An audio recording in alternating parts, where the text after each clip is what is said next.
Rasululloh aytganlar, oshqozon kasalliklarning uyi. Al-Maidatu baytudda.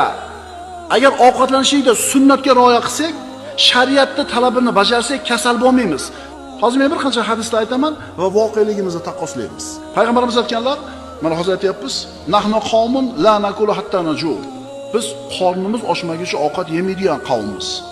Bizchi povut bo'lib qolsa yo'ramiz. Rasululloh aytibdilar, yesak to'ymagunimiz yeymiz deyapti. Biz nima deymiz? To'ymaguncha turmaymiz. Rasululloh aytibdilar, oshqozonni 3dan biri ovqatga, 3dan biri suvga, 3dan biri havoga deyaptilar. Biz nima deymiz? Biz 3dan 1, 3dan 1ni bilmaymiz biz. Biz to'lganda turamiz.